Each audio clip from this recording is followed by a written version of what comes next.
यमुनानगर से बड़ी खबर। ऑपरेशन अभियान मैदान 2.0 के तहत यमुनानगर पुलिस की बड़ी कार्रवाई।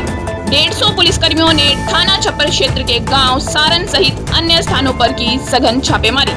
छापेमारी में हुआ कैश बरामद। एक बेरोजगार युवक के घर से 10 लाख से ऊपर की रकम हुई बरामद। एक युवक के घर से हुई पुरानी करेंसी भी बरामद।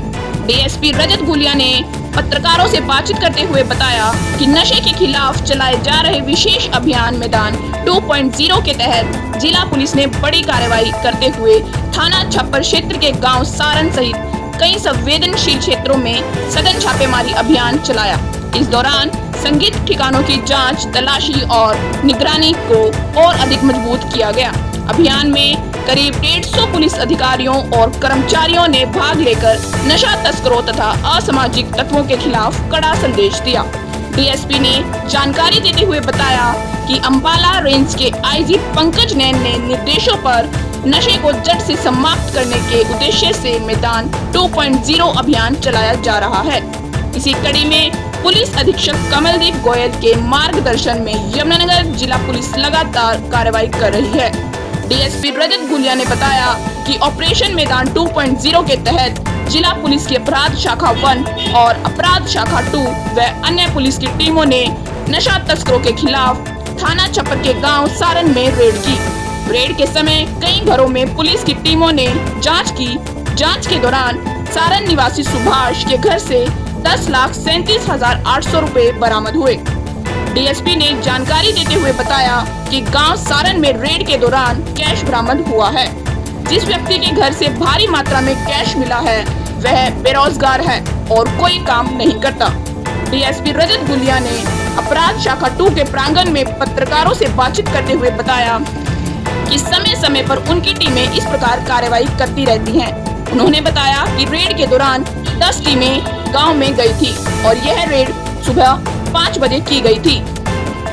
डीएसपी रजत गुलिया ने बताया कि युवक के घर से 60,000 रुपए पुरानी करेंसी भी मिली है जो बंद हो चुकी है, जिनमें 500 और 1000 के नोट थे। वहीं नई करेंसी के 10,37,800 रुपए भी बरामद किए गए। जांच में सामने आया कि जिस घर में करेंसी मिली है वह युवक नशे का कारोबार करता है। ऐसी सूचना पुलिस के पास थी।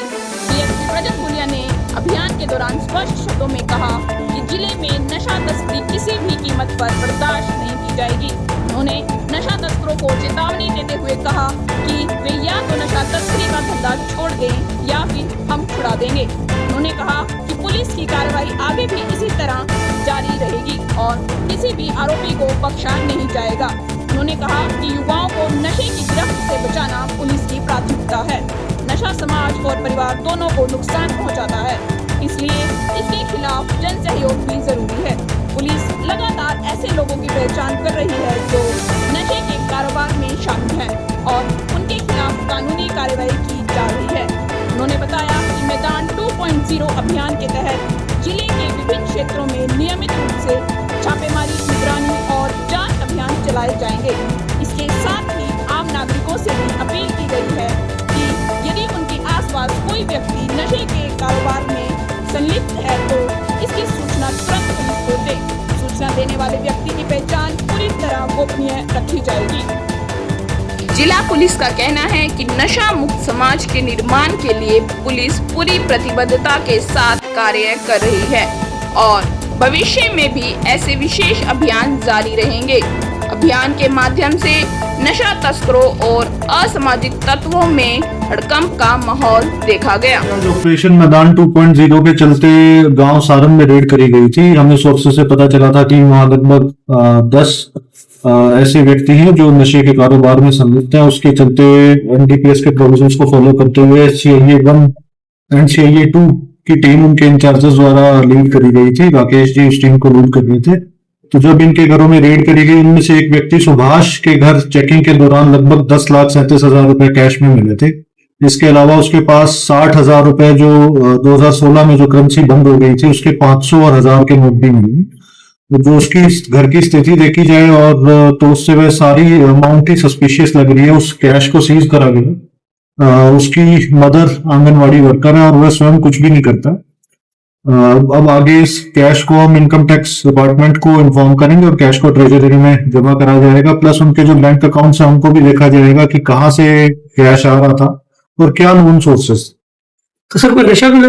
नहीं, नशा अभी कहीं नहीं मिला जी। सिर्फ आज कैश यूज हुआ था, एक बाइक से।